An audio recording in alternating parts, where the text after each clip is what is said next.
박윤준 목사의 맑은 묵상. 오늘 우리에게 주신 하나님의 말씀은 에스라서 10장 1절에서 4절까지의 말씀입니다.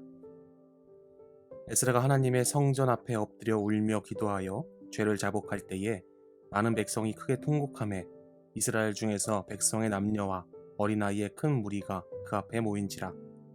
엘람 자손 중 여이엘의 아들 스가냐가 에스라에게 이르되 우리가 우리 하나님께 범죄하여 이 땅 이방 여자를 맞이하여 아내로 삼았으나 이스라엘에게 아직도 소망이 있나니 곧 내 주의 교훈을 따르며 우리 하나님의 명령을 떨며 준행하는 자의 가르침을 따라 이 모든 아내와 그들의 소생을 다 내보내기로 우리 하나님과 언약을 세우고 율법대로 행할 것이라. 이는 당신이 주장할 일이니 일어나소서 우리가 도우리니 힘써 행하소서 하니라. 오늘 우리에게 주시는 하나님의 말씀입니다. 저는 오늘 아직 소망이 있습니다 라는 제목으로 하나님의 은혜를 나누겠습니다. 과학자들이 이런 실험을 했다고 합니다.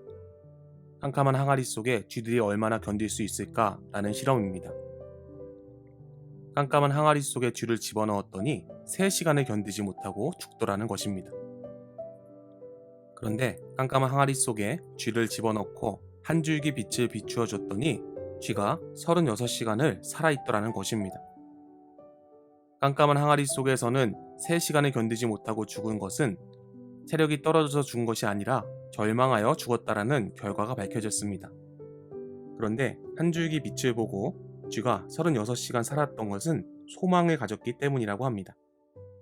사람도 그렇습니다. 소망이 있다면 살고자 하는 힘이 있습니다. 그러나 소망이 없으면 절망감에 빠지고 쉽게 무너져 버립니다. 여러분과 여러분 주변의 삶이 육신의 눈으로 보기에는 소망이 없고 희망이 없는 극한의 상황에 처해 있다라고 할지라도 한 줄기의 빛이 있으면 아직 희망이 있고 소망이 있다는 것을 기억하시기 축복합니다. 오늘 본문에도 완전한 절망과 좌절의 상황 속에서 하나님께 간절히 나아감으로 소망을 찾은 인물이 등장합니다. 바로 하나님의 사람 에스라입니다. 에스라가 바벨론으로 끌려간 포로의 상황 속에서 새로운 희망을 갖고 백성들과 함께 예루살렘으로 돌아왔습니다. 하나님 나라를 세우겠다는 희망과 소망을 안고 돌아온 그들이 시온의 땅 예루살렘에서 발견한 것은 희망이 아니라 참담한 절망이었습니다. 하나님께서는 그 땅의 성결함과 순수함을 위해 자폰을 금지하였는데, 그런데 먼저 온 이들이 자폰을 통해서 우상을 받아들이고 우상 앞에 굴복하고 있었던 것입니다. 에스라는 자기의 백성들이 심각한 죄에 사로잡혀 있는 것을 보게 됩니다. 이런 상황 속에서 하나님께 나아간 에스라의 모습을 우리가 함께 살펴보므로 우리의 삶도 절망과 좌절에서 희망과 소망의 삶으로 변화되는 축복을 경험하기를 간절히 축원합니다. 먼저 절망과 좌절의 상황 속에서 에스라는 하나님께 회개하며 나아갑니다. 오늘 말씀 1절에요. 에스라가 하나님의 성전 앞에 엎드려 울며 기도하여 죄를 자복할 때에 많은 백성이 크게 통곡하매 이스라엘 중에서 백성의 남녀와 어린아이의 큰 무리가 그 앞에 모인지라 라고 말씀합니다. 에스라는 이런 참담하고 절망적인 상황을 남에게 돌리지 않고 하나님의 성전에 올라가 엎드려 울며 회개하며 기도하였습니다. 그 기도가 얼마나 간절했는지 오늘 본문은 엎드려 울며 라는 모습으로 설명합니다.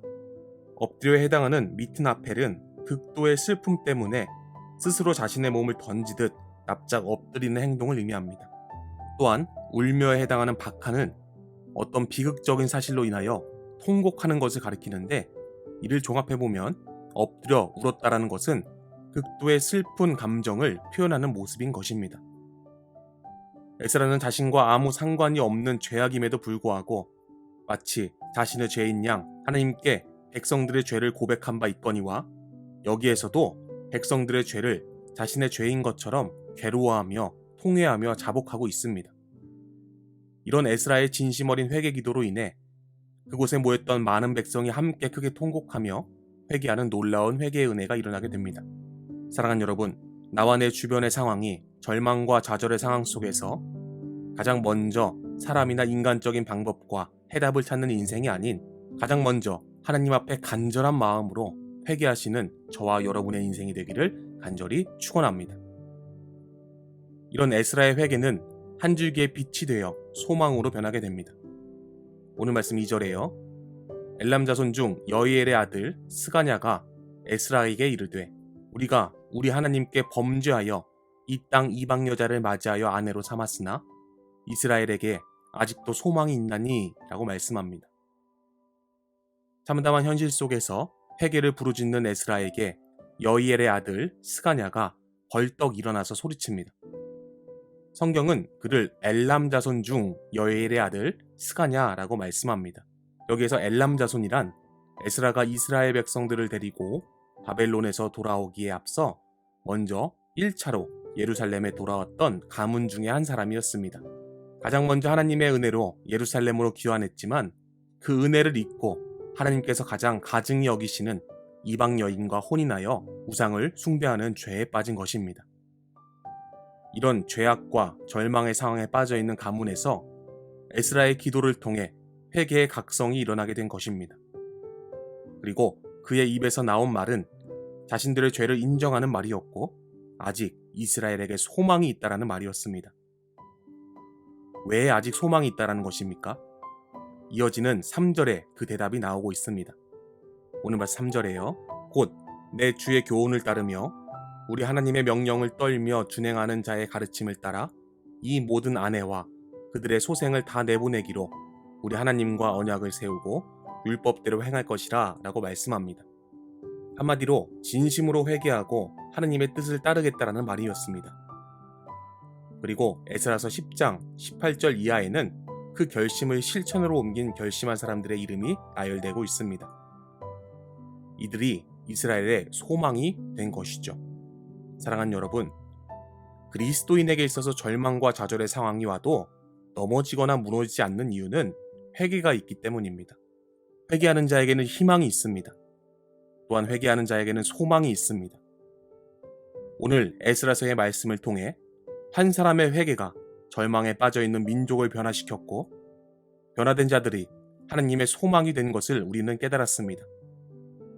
오늘 하루의 삶 속에서 에스라와 같이 하나님께 엎드려 울며 회개하시는 여러분이 되길 소원하고 그때에 절망과 좌절의 상황이 하나님의 도우심으로 말미암아 희망과 소망의 상황으로 변화되는 축복을 경험하시는 저와 여러분이 되시길 예수님의 이름으로 간절히 축원합니다.